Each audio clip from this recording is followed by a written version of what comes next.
Hello everyone, welcome to online study point. Polity में हमारे काफ़ी सारे इम्पॉर्टेंट टॉपिक्स कवर हो चुके हैं और आज जो टॉपिक हम करने वाले हैं ये भी बहुत इंपॉर्टेंट है। अक्सर क्वेश्चन इससे आते ही हैं एग्ज़ाम्स में। तो यह भारत में पंचायती राज व्यवस्था शुरुआत कब से हुई? क्या पहले से थी, आज़ादी के समय से ही, या बाद में शुरुआत हुई इसकी, या पूरी प्रक्रिया क्या क्या है? पंचायती राज व्यवस्था जो गठित की जाती है, पंचायती राज का जो सिस्टम चलता है किस तरह से चलता है, इस सब के बारे में देखेंगे। सबसे पहले तो एक चीज़ मैं बता दूं, पंचायती राज व्यवस्था हो या नगर पालिका हो, इन दोनों को ही स्थानीय स्वशासन कहा जाता है। ठीक है, स्थानीय स्वशासन यानी कि स्थानीय लोग अपना खुद का शासन खुद कर सकें, इसकी उन्हें स्वतंत्रता देना, इसकी उन्हें आज़ादी देना और पूरा सिस्टम वो खुद से चलाएं, क्योंकि जो स्थानीय लोग होते हैं उन्हें अच्छे से पता होता है कि उनकी ज़रूरतें क्या हैं, उनकी आकांक्षाएँ क्या हैं और किस तरह से उन्हें पूरा कर सकते हैं वो लोग। एमपीज़ और एमएलएज़ जो होते हैं वो थोड़ा बड़ा लेवल हो जाता है, वो भी इतने ग्रास रूट लेवल पर वो भी नहीं पहुंच पाते हैं। तो इसीलिए स्थानीय स्वशासन की आवश्यकता महसूस की गई और उसकी शुरुआत की गई भारत में। और इसमें भी स्थानीय स्वशासन में दो आते हैं, एक है पंचायती राज व्यवस्था, दूसरी है नगर पालिका। जब पंचायती राज व्यवस्था की बात करें तो हम ग्रामीण स्थानीय स्वशासन की बात करें, गाँव में। वहीं जब नगर पालिका की बात करते हैं तो शहरों का जो स्थानीय स्वशासन है, जो नगरों में अपना नगरों का, शहरों का अपना जो स्थानीय स्वशासन होता है उसको नगर पालिका कहते हैं। और अगर हम बात करें पंचायतों की, तो इसके रूट्स हमें आज़ादी से भी बहुत पहले से देखने को मिलते हैं। पंचायतें हमेशा से ही रही हैं गाँव में, लेकिन बस ये था कि उनका कोई व्यवस्थित रूप नहीं था, सभी राज्यों में एक तरह से नहीं होती थी, या कई सारी प्रॉब्लम्स आती थी। हम आगे डिस्कस करते रहेंगे जैसे जैसे क्वेश्चन पहुँचेंगे क्वेश्चन पर। तो शुरुआत करते हैं पहले प्रश्न से ही। निम्न में से किस अनुच्छेद का संबंध पंचायती राज से है? तो इनमें से कौन सा अनुच्छेद है जो पंचायती राज व्यवस्था से संबंधित है? यह है अनुच्छेद 243, 243। याद रखने की चीज़ है, समझाने वाला कुछ नहीं है इसमें। आगे चलते हैं। नेक्स्ट क्वेश्चन, 73वां संविधान संशोधन किससे संबंधित है? तो यह है पंचायती राज प्रणाली से। अब देखिए यहाँ है संविधान संशोधन, ठीक है। तो मतलब कि स्टार्टिंग जो मूल संविधान है उसमें संवैधानिक दर्जा पंचायती राज प्रणाली को, पंचायती राज व्यवस्था को या फिर नगर पालिका को नहीं दिया गया था। राज्य सरकार के बारे में, केंद्र सरकार के बारे में संविधान में स्टार्टिंग से है। 1950 में जब हमने संविधान लागू किया था तभी से इनके बारे में वहाँ बताया गया था। लेकिन पंचायती राज प्रणाली हो या नगर पालिका हो, स्थानीय स्वशासन, संविधान में इनके लिए पूरी व्यवस्था नहीं की गई थी और संवैधानिक दर्जा इन्हें प्राप्त नहीं था। हमारे यहाँ पर स्टार्टिंग से ही, जैसे मैंने बताया, आज़ादी से बहुत पहले से चली आ रही है पंचायत की व्यवस्था कि गाँव में पंचायतें रहती हैं, पंच रहता है, सरपंच रहते हैं। लेकिन प्रॉपर मैकेनिज़्म इसका, कुछ प्रॉपर कोई प्रोसीजर इसका नहीं बताया गया था। तो क्या कमी महसूस की गई कि ऐसा होता था कि स्टेट सीरियस नहीं लेते थे। स्टेट्स के अंदर जो गांव रहते थे, स्टेट के अपने अपने सबके गांव हैं, तो जो वहाँ पर जो पंचायतें इस्टेब्लिश होती थी, एक बार कहीं ऐसा हुआ कि एक बार इस्टेब्लिश कर दी, फिर वही पूरे जीवन वही पंचायत काम कर रही है, सरपंच का बेटा फिर से सरपंच बन गया, कुछ ऐसा चलता था। या फिर होता था कि चुनाव करवाए, 10 साल बाद फिर करवाए, फिर 15 साल बाद करवाए, इस तरह से होता था। तो पूरा प्रॉपर नहीं होता था कि लगातार चुनाव हो रहे हैं, ठीक से काम चल रहा है, ऐसा कुछ नहीं था। और ना कोई देख रेख करने वाला था कि पंचायतें काम कर भी रही हैं या नहीं, किस तरह से कर रही हैं। या कभी होता था उन्हें फंडिंग ही नहीं मिलती थी, कुछ पैसे का स्रोत ही नहीं था, तो वो काम कैसे करेंगे। तो ये सारी प्रॉब्लम्स को देखते हुए 73वां संविधान संशोधन किया गया। 73वां और 74वां दोनों साथ में किए गए। 74वें के बारे में हम नेक्स्ट वीडियो में बात करेंगे, जो कि नगर पालिका से संबंधित था। और 73वां संविधान संशोधन ये पंचायती राज प्रणाली के लिए किया गया। ये संशोधन कब किया गया था? 1992 में। और इसके ज़रिए फिर संवैधानिक दर्जा प्रदान किया गया पंचायती राज व्यवस्था को। और संविधान में ये मेंशन किया गया कि एक प्रॉपर व्यवस्था होगी पंचायती राज व्यवस्था के लिए, एक प्रॉपर व्यवस्था होगी और किस तरह से इस्टेब्लिशमेंट होगा, किस तरह चुनाव होगा, क्या क्या लेवल होंगे, ये सबको संविधान में मेंशन किया गया। फिर नेक्स्ट क्वेश्चन है, 73वें संविधान संशोधन ने कौन सी अनुसूची को संविधान में जोड़ा था? तो ये अनुसूची थी 9वीं। और क्या क्या जोड़ा गया संविधान में? तो आर्टिकल 243, 243 हमने स्टार्टिंग में देखा, इसको जोड़ा गया, 9वीं अनुसूची को जोड़ा गया। और इसके साथ में पार्ट 9, मैं उल्टा बोल गई, 11वीं अनुसूची और पार्ट 9, ठीक है, पार्ट 9 है और अनुसूची 11वीं है, इन्हें जोड़ा गया। और आर्टिकल 243, इन तीन चीज़ों को संविधान में जोड़ा गया। किसके ज़रिए? 73वें संविधान संशोधन के ज़रिए। किसको लेकर था ये? पंचायती राज व्यवस्था को लेकर। और इसे नाम दिया गया पंचायतें, ठीक है। ये तीन चीज़ें वहाँ जोड़ी गई। नेक्स्ट क्वेश्चन, पंचायत के मुख्य कार्य कितने हैं? तो मुख्य कार्य 29 हैं और इन 29 कार्यों को ही 73वें संविधान संशोधन के जरिए जोड़ा गया था। कहाँ जोड़ा गया था? 11वीं अनुसूची में। अभी हमने लास्ट ही क्वेश्चन में देखा 11वीं अनुसूची जोड़ी गई थी, उसी में 29 कार्य पंचायत के लिए डिसाइड किए गए कि कौन कौन से कार्य होंगे जो पंचायतें करेंगी। और ये काम कौन से हैं, कुछ को मैं बता देती हूँ। तो पंचायतें किस लिए हैं? ग्रामीण स्थानीय स्वशासन के लिए। तो गांव में कौन कौन सी चीज़ें महत्वपूर्ण होती हैं? कृषि सबसे पहले आ जाता है, उसके बाद भूमि विकास, भूमि सुधार, ये सारी चीज़ें, लघु सिंचाई, जल प्रबंधन जो कृषि के लिए इम्पॉर्टेंट है। उसके अलावा गांव के एरिया में हमें पशुपालन बहुत देखने को मिलता है, तो उसके लिए मत्स्य पालन भी इम्पॉर्टेंट होता है। फिर हम जब बात करते हैं मीडियम एंड स्मॉल एंटरप्राइजेज़, कुटीर उद्योग, लघु उद्योग, ठीक है, खादी, ग्रामीण विकास, पीने का पानी, पशु चारा, बिजली भी आ जाती है इन्हीं के कार्यों में, पंचायतों के कार्य में।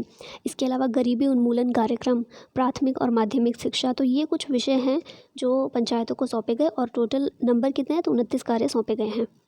मूल रूप से संविधान के किस भाग में ग्राम पंचायतों की स्थापना की बात कही गई है?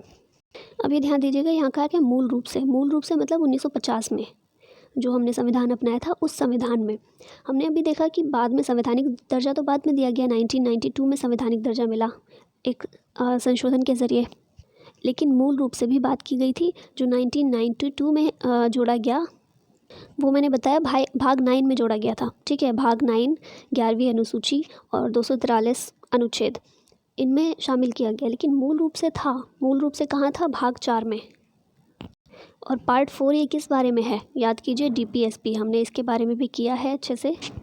और जब ये डीपीएसपी में था तो हमने ये क्यों कहा कि संवैधानिक दर्जा नहीं मिला हुआ था? वो इसलिए क्योंकि डीपीएसपी जो हैं ये वैधानिक नहीं है, लीगल इनको नहीं ठहराया जा सकता।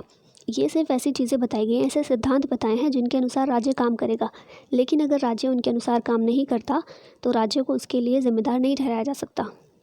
तो इसीलिए संवैधानिक दर्जा नहीं कहा जा सकता। डीपीएसपी में मेंशन था, ग्राम पंचायतें मेंशन थी भाग 4 के अंतर्गत। और भाग 4 के अंदर भी कौन सा अनुच्छेद है? तो अनुच्छेद 40 के अंदर पंचायतों का मेंशन किया गया था कि राज्य का कर्तव्य होगा कि वो पंचायतों को गठित करने के लिए आवश्यक कदम उठाए। ठीक है, लेकिन क्योंकि राज्य के ऊपर ये कहीं से भी ये राज्य कहीं से भी बाधित नहीं थे कि ग्राम पंचायतें उन्हें गठित करनी है। ठीक है, नहीं करेंगे तो उनके खिलाफ कुछ हो सकता है, कार्रवाई हो सकती है, तो ऐसा कुछ नहीं था।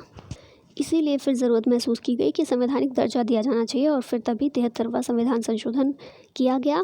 उसमें 9वें भाग में पार्ट 9 में 11वीं अनुसूची जोड़ी गई जिसमें 29 विषय दिए गए पंचायतों को और आर्टिकल 243 के अंतर्गत इनका मेंशन किया गया। फिर नेक्स्ट क्वेश्चन है, भारत में पंचायती राज अधिनियम कब लागू हुआ? हमने देखा 1992 में यह अधिनियम लाया गया था। ठीक है, लागू कब से हुआ? 24 अप्रैल 1993 से। ठीक है, 1993 से लागू हुआ। फिर नेक्स्ट क्वेश्चन, राष्ट्रीय पंचायती राज दिवस कब मनाया जाता है? तो जिस दिन लागू हुआ था 24 अप्रैल 1993 को लागू हुआ था और 24 अप्रैल के दिन ही तब से हम हर साल पंचायती राज दिवस के रूप में मनाते हैं। भारत में किसके अंतर्गत पंचायती राज प्रणाली की व्यवस्था की गई है? तो हमने देखा ही नीति निर्देशक सिद्धांतों के अंतर्गत पंचायती राज प्रणाली की व्यवस्था की गई थी भारत में, अनुच्छेद 40 के अंतर्गत, जो कि पार्ट 4 में आता है। पंचायती राज किस सूची में सम्मिलित है? हमारे पास 3 सूचियां हैं, संघ सूची, राज्य सूची, संवर्ती सूची। संघ सूची जिसमें केंद्र कानून बना सकती है, राज्य सूची जिसमें राज्य कानून बना सकते हैं, और संवर्ती जिसमें दोनों के अधिकार क्षेत्र में वो विषय आते हैं। तो पंचायती राज जो व्यवस्था है पूरी वो राज्य सूची के अंतर्गत दी गई है। ठीक है, राज्य सूची में इसको मेंशन किया गया है।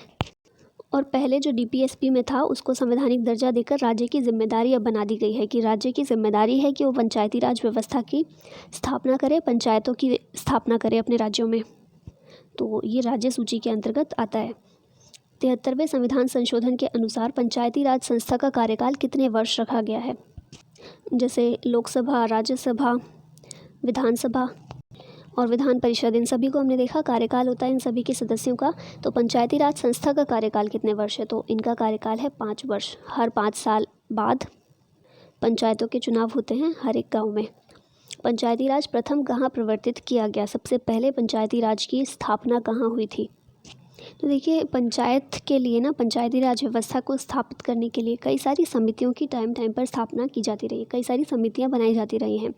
और समितियां किस लिए? ताकि वो अपने अपने सुझाव दे सके कि पंचायत को भारत में किस तरह से इस्टेब्लिश किया जा सकता है, एक प्रॉपर तरीका क्या हो सकता है। तो कई सारी समितियाँ गठित हुई, जिनमें से एक समिति थी 1957 की बलवंत राय मेहता समिति। और इससे पहले भी 1952 में सामुदायिक विकास कार्यक्रम शुरू किया गया था। फिर 1953 में भी कुछ काम किया गया। और 57 की ये जो समिति है बहुत इम्पॉर्टेंट है, याद रखिएगा।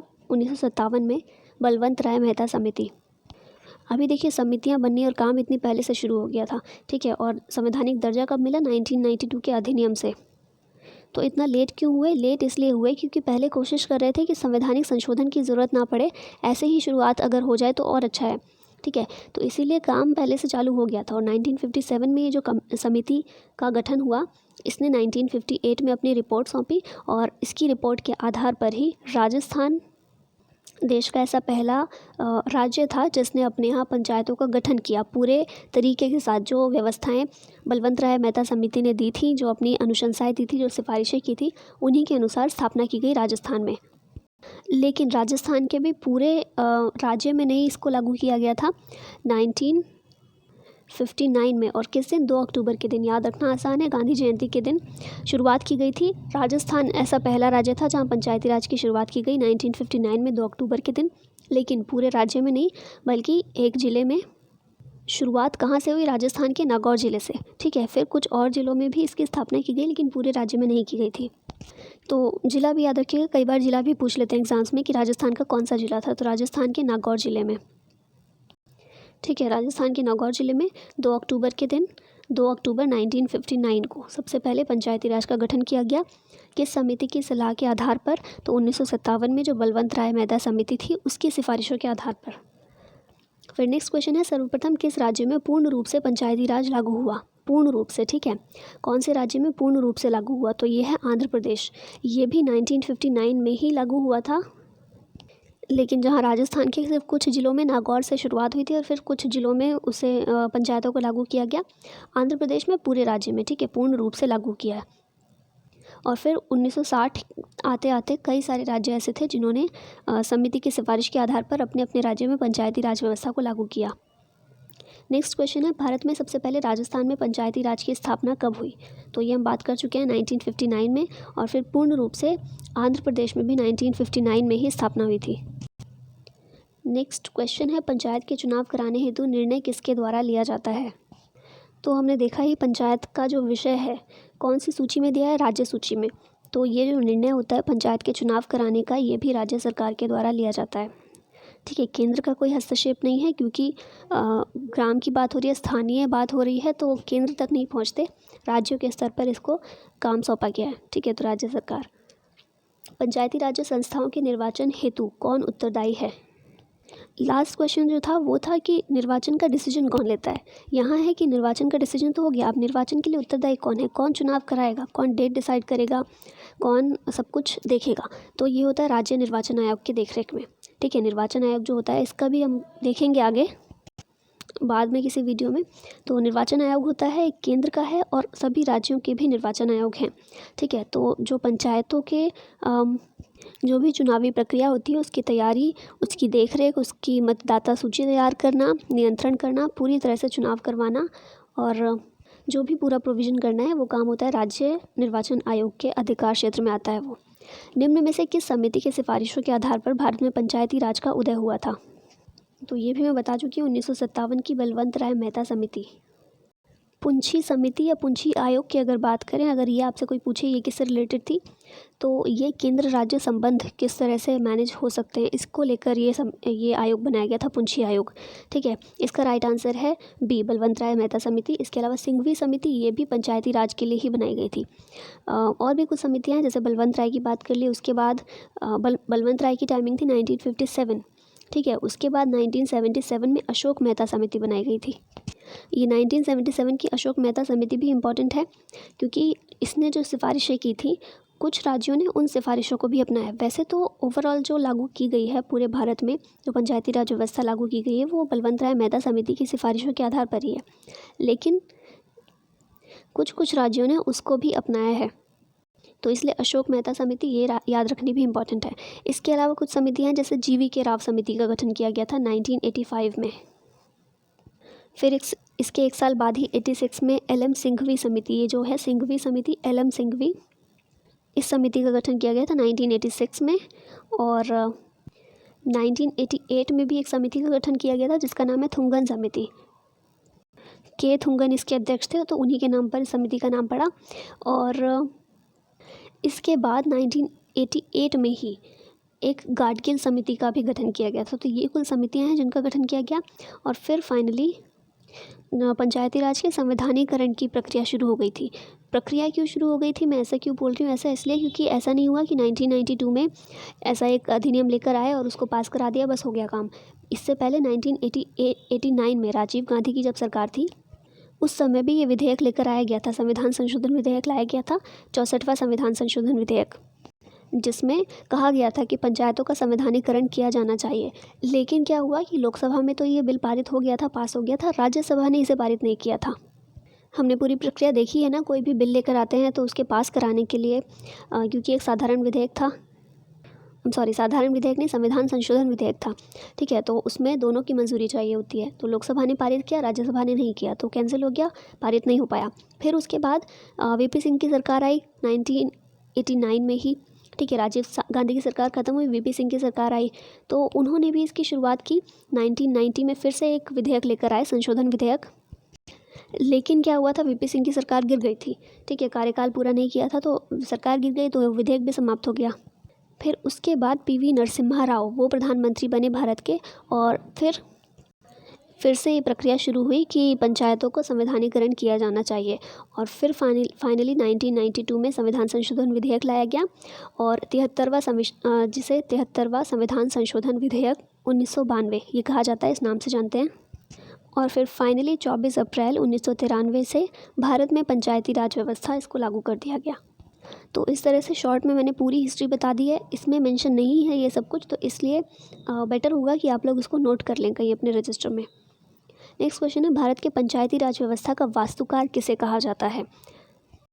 तो ये है BR मेहता, बलवंत राय मेहता, क्योंकि इन्हीं की अध्यक्षता में समिति का गठन किया गया था 1957 में, और इन्होंने जो सिफारिशें दी थी उन्हीं को कॉमनली माना गया, ठीक है, और फिर उसी के आधार पर पंचायती राज व्यवस्था की शुरुआत की गई भारत में। सही मायने में भारतीय स्थानीय स्वशासन का जनक किसे कहा जाता है? भारतीय स्थानीय स्वशासन का जनक ये कहा जाता है लॉर्ड रिपन को, ठीक है, याद रखिएगा। ब्रिटिश काल में लॉर्ड रिपन, इनका टाइम पीरियड क्या था ये बताइए आप लोग, ठीक है, तो इन्हें कहा जाता है भारतीय स्थानीय स्वशासन का जनक। भारत में पंचायती राज व्यवस्था लाने के पीछे मुख्य उद्देश्य क्या था? तो पंचायती राज व्यवस्था लाने का मुख्य उद्देश्य था सत्ता का विकेंद्रीकरण कर जनमानस को राजनीति से जोड़ना, ठीक है। सत्ता का विकेंद्रीकरण से क्या मतलब है, इंग्लिश में इसको बोलेंगे डिसेंट्रलाइजेशन। डिसेंट्रलाइजेशन आप वर्ड से अगर समझ रहे हो, विकेंद्रीकरण मतलब कि केंद्रीकरण को ख़त्म करना। सत्ता किसी एक केंद्र में नहीं होनी चाहिए, केंद्र सरकार या राज्य सरकार के अंदर ना हो, बल्कि लोग भी उसका पार्ट बने, ठीक है, इसी को कहा जाता है विकेंद्रीकरण।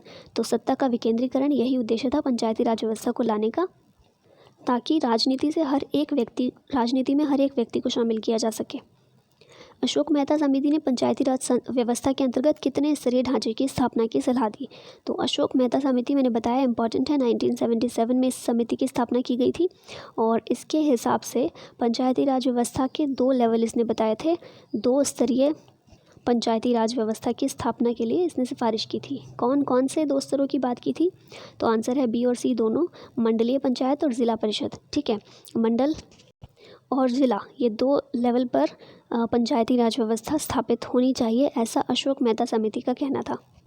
इस समिति की सिफारिशों पर ज़्यादा ध्यान नहीं दिया गया था, लेकिन 3 राज्य थे ऐसे, कर्नाटक, वेस्ट बंगाल और आंध्र प्रदेश, ये 3 राज्य ऐसे थे जिन्होंने इस समिति की सिफारिशों पर थोड़ा ध्यान दिया, और इसने जो चीज़ें कही थी उनमें से काफ़ी चीज़ों को अपनाने की कोशिश की।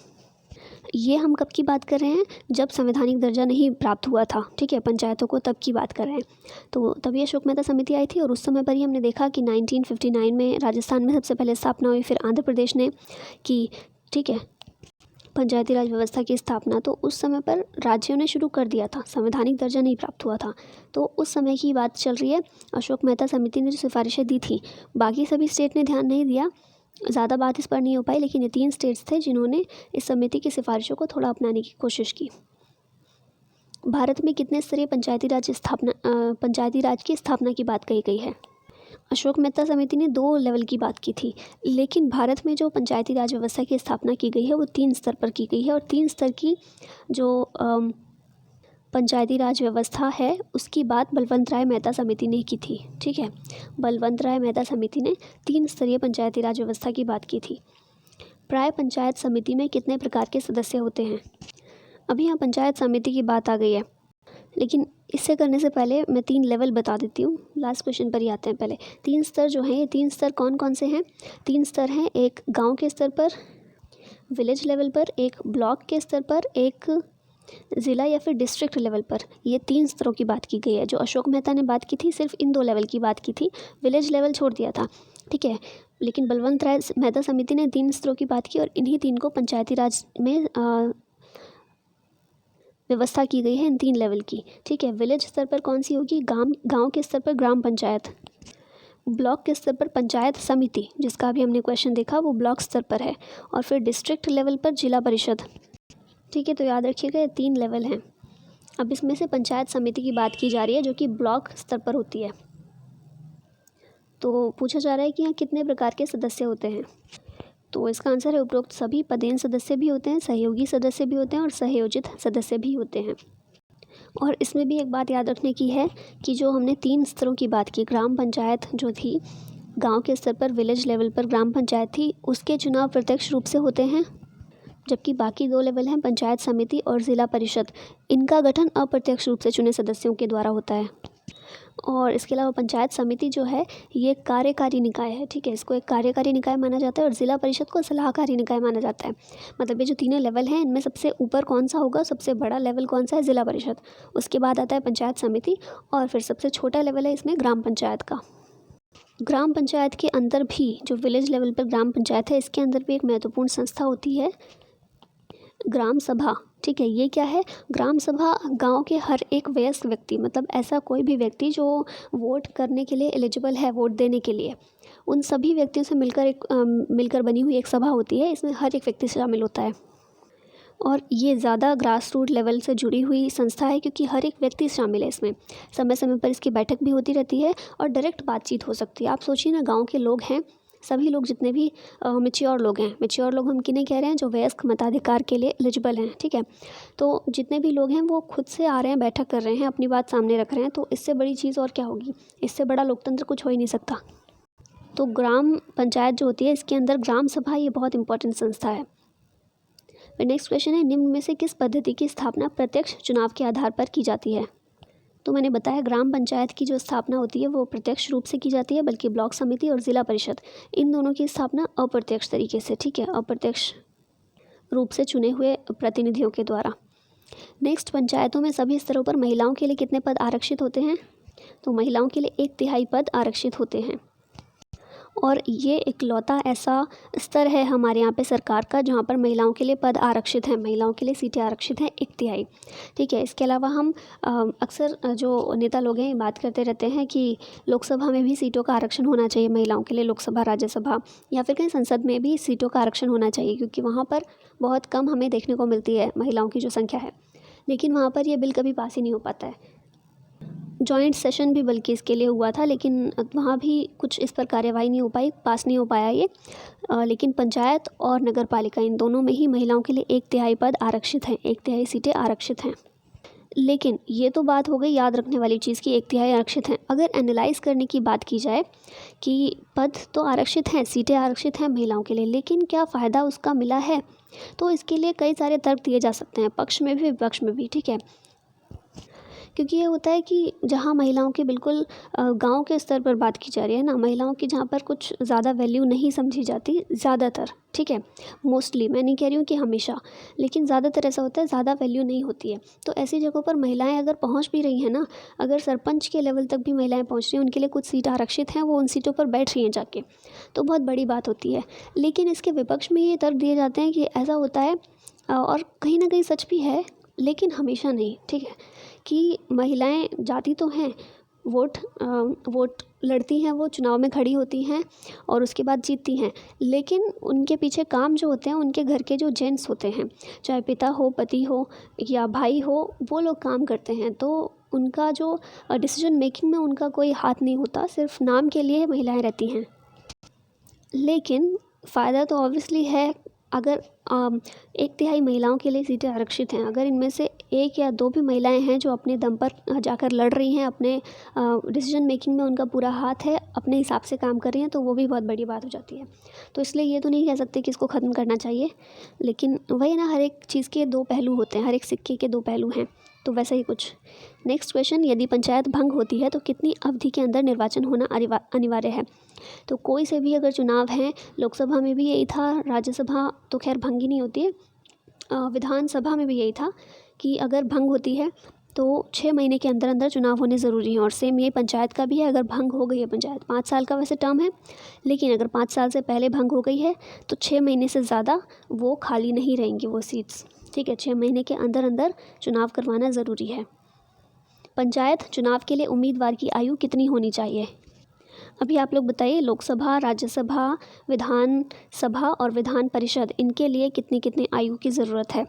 हम बात कर रहे हैं अभी पंचायत के लिए। पंचायत चुनाव के लिए उम्मीदवार की आयु कितनी होनी चाहिए? तो ये है 21 वर्ष, ठीक है, इतनी कम इनमें से किसी में भी नहीं है। तो 21 वर्ष होनी चाहिए। हमारे चुनाव देने के लिए कितनी होनी चाहिए? 18 वर्ष। और 21 वर्ष का कोई भी व्यक्ति पंचायत चुनाव के लिए उम्मीदवार बन सकता है। सरपंच और उप सरपंच की अनुपस्थिति में ग्राम सभा में बैठक की अध्यक्षता कौन करेगा? ग्राम सभा, मैंने बताया था ना, ग्राम सभा क्या है? जितने भी 18 वर्ष से ऊपर के लोग हैं वो सभी ग्राम सभा के सदस्य होते हैं, ठीक है, जो भी वोटर हैं 18 प्लस के। तो इनकी अध्यक्षता, जो ग्राम सभा की बैठक समय समय पर होती रहती है, अध्यक्षता कौन करता है? सरपंच। अगर सरपंच नहीं है तो उप सरपंच, और अगर ये दोनों की अनुपस्थिति है तो अध्यक्षता कौन करता है इस बैठक की? ग्राम सभा के द्वारा निर्वाचित व्यक्ति। मतलब ग्राम सभा में जितने भी सदस्य बैठक में आए हैं वो जिस भी व्यक्ति को निर्वाचित करें कि बैठक की अध्यक्षता कौन करने वाला है, तो उसी व्यक्ति के द्वारा अध्यक्षता की जाती है। नेक्स्ट क्वेश्चन, पंचायती राज संस्थाएं अपनी निधि हेतु किस पर निर्भर करती हैं? तो ये जो निधि मिलती है सरकार द्वारा दिए जाने वाले अनुदान पर निर्भर करती हैं पंचायती राज संस्थाएं, ठीक है।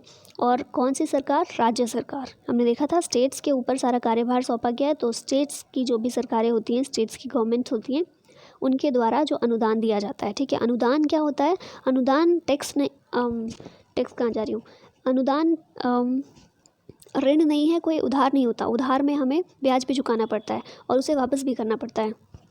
अनुदान हमें वापस नहीं करना होता, न ही उस पर कोई ऋण, न ही उस पर कोई ब्याज देना होता है। तो अनुदान, ठीक है, राज्य सरकारें अनुदान देती हैं। तो राज्य विधानमंडल जो होते हैं, राज्य सरकार जो भी टैक्स वगैरह लगाती है उनका एक हिस्सा, उनका एक फिक्स्ड हिस्सा पंचायतों को भी दिया जाता है राज्य विधानमंडल के द्वारा। इसके अलावा राज्य की जो समेकित निधि होती है उससे भी पंचायतों को अनुदान दिया जाता है। और राज्य सरकार ही एक ऐसा फंड बनाती है जिसमें जो भी धन पंचायतों को दिया जाएगा उसको जमा किया जाएगा और उससे पंचायतें समय समय पर निकाल कर अपना काम करें।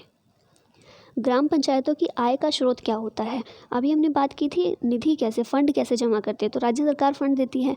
अभी आय का स्रोत, कमाई कैसे करती हैं पंचायतें, ग्राम पंचायतें अपनी?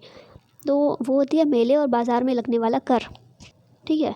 कर की भी कुछ कर लेने की शक्ति भी दी गई है पंचायतों को, लेकिन बहुत ज़्यादा नहीं। इसीलिए हमेशा प्रॉब्लम होती है ग्राम पंचायतों के साथ यही कि उनके पास आय का स्रोत बहुत कम होते हैं, तो वो काम कहाँ से करेंगे?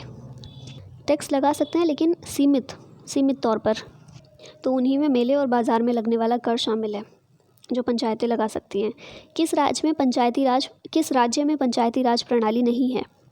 अभी इससे क्या मतलब है नहीं है? तो देखिए कुछ स्टेट्स ऐसे हैं, कुछ जहाँ पर आदिवासियों की संख्या ज़्यादा देखने को मिलती है। तो ऐसे कुछ स्टेट्स में छूट दी गई है कि वो स्टेट्स जिस तरह से चाहें अपने स्टेट्स में पंचायती राज व्यवस्था को लागू करें। जैसे पूरे देश में लागू है वैसा ही करना है, ऐसा उन पर नहीं है, बाध्य नहीं है वो। ऐसा क्यों किया गया है? क्योंकि देखिए आदिवासियों का अलग कल्चर होता है, एक रहने का तरीका अलग होता है, उनके नियम अलग होते हैं, ठीक है। और अगर उनको चेंज करने की कोशिश करते हैं तो एक हो जाता है, क्योंकि आदिवासी जो हैं उस स्थान के मूल नागरिक होते हैं, ठीक है। और फिर उन्हें ऐसा लगता है, और ऐसा होता भी है कई बार, कि उनकी आदिवासियों की पूरी संस्कृति को ख़त्म करने की कोशिश की जाती है, क्योंकि एक नई कोई आकर जनसंख्या वहाँ रहने लग जाती है, अपने तरीक़ों से काम करने लगते हैं, तो फिर उनका जो एक होता है ना, उनका एक पुराने ज़माने से चला आ रहा एक तरीका होता है जीने का अलग, तो वो सब ख़त्म होने के उनको हमेशा डर रहता है। तो इसी के लिए वो डर ना हो, क्योंकि लोकतंत्र है, किसी को भी डर के रहने का यहाँ नहीं है, है ना। सबको अधिकार है खुलकर रहने का, अपने तरीके से जीने का। तो इसीलिए ये किया गया। कब किया गया? 1996 में किया गया, एक अधिनियम के ज़रिए, ठीक है। विस्तार अधिनियम नाम इसका है, और आमतौर पर इसे पेसा अधिनियम कहा जाता है। पेसा अधिनियम याद रखिएगा, 1996 का। इसके अंतर्गत क्या किया गया? 5वीं अनुसूची, इसमें कुल 10 राज्यों को शामिल किया गया, और ये कहा गया कि ये अपने तरीके से अपने राज्य में जो पंचायती राज व्यवस्था है उसमें संशोधन कर, उसमें चेंज करके अपने तरीके से लागू कर सकते हैं, ठीक है। तो कौन कौन से राज्य हैं? तो ये सभी हैं, अरुणाचल प्रदेश, मेघालय, मिज़ोरम, और जैसे मैंने बताया 10 स्टेट्स हैं। तो कौन कौन से हैं? 3 तो ये हो गए, उसके अलावा आंध्र प्रदेश, तेलंगाना, छत्तीसगढ़, गुजरात, हिमाचल प्रदेश, झारखंड। मैंने यहाँ पर ये गलती कर दी। एक्चुअली 2 अनुसूचियाँ हैं, 5वीं अनुसूची और 6ठी अनुसूची, ठीक है। 5वीं अनुसूची के अंतर्गत ये 10 स्टेट्स आते हैं, जो मैंने बताया। नाम बताती हूँ फिर से, उनको नोट कीजिएगा। आंध्र प्रदेश, तेलंगाना, छत्तीसगढ़, गुजरात, हिमाचल प्रदेश, झारखंड, मध्य प्रदेश, महाराष्ट्र, ओडिशा और राजस्थान। ये 10 स्टेट्स हैं, ठीक है। यहाँ हम बात करें, ये 6ठी अनुसूची। अरुणाचल प्रदेश, मेघालय, मिज़ोरम और नागालैंड भी इसके अंदर आता है। जम्मू कश्मीर भी आता था, लेकिन अभी उसका थोड़ा चेंज हो गया, यूटी बन चुका है। 371 वो ख़त्म कर दिया, 370 ख़त्म कर दिया गया है। तो ये जो 6ठी अनुसूची के स्टेट्स हैं, ये सभी, इनमें पंचायती राज प्रणाली नहीं है। और वो जो 10 स्टेट्स हैं पेसा अधिनियम के अंतर्गत, ठीक है, ये पेसा अधिनियम के अंतर्गत ये 10 स्टेट्स हैं, तो इनमें पंचायती राज प्रणाली है, लेकिन इनके अपने तरीके की है, और यहाँ पर इन्हें पूरी छूट दी गई है कि वो किस तरह से चाहते हैं। हालांकि संसद इसमें चेंज कर सकती है, संसद को अगर ज़रूरत महसूस हो तो संशोधन करके चेंज कर सकती है, लेकिन फ़िलहाल नहीं किया गया है। ग्राम पंचायतों के कार्यों का सामाजिक अंकेक्षण कौन करता है? सामाजिक अंकेक्षण यानी कि सामाजिक रूप से देखना कि काम ठीक से कर रही है ग्राम पंचायतें या नहीं कर रही, तो ये ग्राम सभा है। क्योंकि हमें पता है ग्राम सभा में सभी वयस्क लोग होते हैं, और समय समय पर बैठक होती रहती है। तो इसी बैठक में ये देखते हैं कि ग्राम पंचायतें जो काम कर रही हैं अपना, वो किस तरह से कर रही हैं, ठीक से कर रही हैं या नहीं कर रही हैं, ठीक है। तो इसी को कहा जाता है सामाजिक अंकेक्षण। कौन करता है? ग्राम सभा। नेक्स्ट क्वेश्चन है, निम्न में से कौन सा कथन सही नहीं है? ठीक है, तो सारे ऑप्शन को देखते हैं। भारत में पंचायती राज की स्थापना जवाहरलाल नेहरू ने की थी, हमने इसके बारे में नहीं पढ़ा है, तो अभी आगे देखते हैं। मध्य प्रदेश में सबसे पहले पंचायती राज की स्थापना हुई, ये बिल्कुल पढ़ा है। मध्य प्रदेश में हुई नहीं, कहाँ हुई थी? राजस्थान में सबसे पहले, राजस्थान के नागौर जिले से, ठीक है। तो ये गलत हो गया, पूछा है सही नहीं है, तो आंसर हमारा मिल गया है।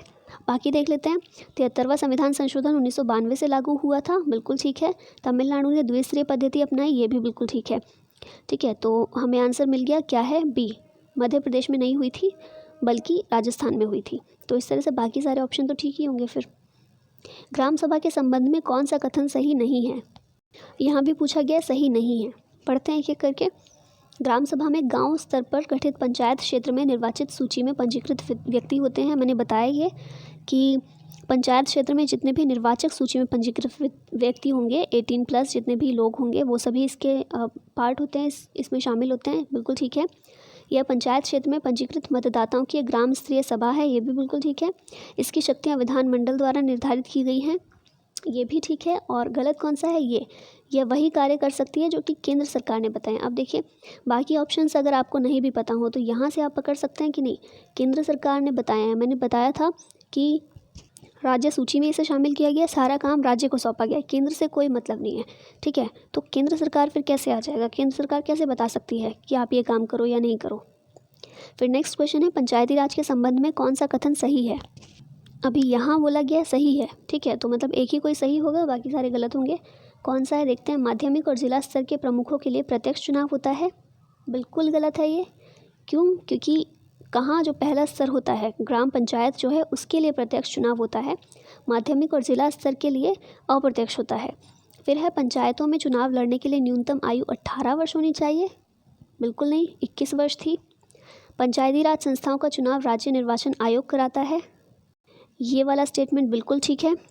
फिर नेक्स्ट है पंचायतों की वित्तीय समीक्षा के लिए 6 साल बाद वित्त आयोग की स्थापना की जाती है, तो ये वाला भी गलत है, 6 साल के बाद नहीं 5 साल के बाद की जाती है, ठीक है। तो इस तरह से इसका राइट आंसर होगा सी। तो हमारे आज के क्वेश्चन ख़त्म होते हैं यहीं। एक चीज़ और है, लास्ट वीडियो का डाउट है थोड़ा सा, दीवानी न्यायालय, फौजदारी न्यायालय और मुंसिफ अदालत ये क्या होती हैं।